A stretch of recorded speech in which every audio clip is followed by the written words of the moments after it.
7 থেকে 11 ডিসেম্বরের মধ্যে ত্রয়োদশ জাতীয় সংসদ নির্বাচন ও গণভোটের তফসিল ঘোষণা করতে যাচ্ছে নির্বাচন কমিশন। আর ফেব্রুয়ারিতেই হচ্ছে ভোট।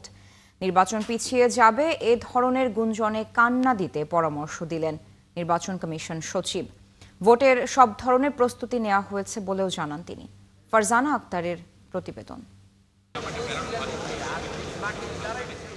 দেশের ইতিহাসে এই প্রথম সংসদ নির্বাচন ও গণভোট একই দিনে অনুষ্ঠিত হতে যাচ্ছে। বর্তমান কমিশন দায়িত্ব গ্রহণের পর থেকেই ত্রয়োদশ জাতীয় সংসদ নির্বাচন আয়োজনে প্রস্তুতি নিয়ে আসছে। 4 গুণ শক্তিশালী এনজাইম ও অধিক ফেনা সমৃদ্ধ অরিক সিলভার ওয়াশ মাত্র 70 টাকায়। ডিসেম্বরে তফসিল ঘোষণা ও ফেব্রুয়ারিতে নির্বাচন হবে বলে জানিয়েছেন প্রধান উপদেষ্টা ও নির্বাচন কমিশন।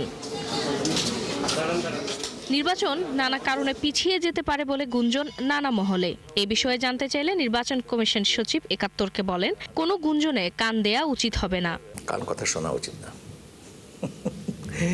কান কথা কেন শুনবো? গুঞ্জনের সাথে কাজ করি না এবং গুঞ্জন নিয়ে আমাদের কোনো নাই। আমরা আমাদের জায়গায় থেকে ঠিক। 7 থেকে 11 ডিসেম্বরের মধ্যে ত্রয়োদশ জাতীয় সংসদ নির্বাচন ও গণভোটের তফসিল ঘোষণা হবে বলে জানান তিনি। 7 তারিখ কমিশন সভায় তফসিলের সময় নির্ধারিত হতে পারে। মাননীয় প্রধান নির্বাচন কমিশনার সেদিন মক যে এক্সারসাইজ হলো, ওখানেও বলেছেন যে এই মাসের ডিসেম্বরের দ্বিতীয় সপ্তাহে, আবার আমাদের আনোয়ারুল ইসলাম সরকার সাহেব উনিও বলেছেন ডিসেম্বরের দ্বিতীয় সপ্তাহে। এখন হ্যাঁ, প্রশ্নটা স্বাভাবিক সঙ্গত যে দ্বিতীয় সপ্তাহ তো শুরু হয় 7 তারিখে আর 11 তারিখ পর্যন্ত বোধহয়, তাহলে 7 থেকে 11-এর মধ্যে যে কোনো একদিন হবে।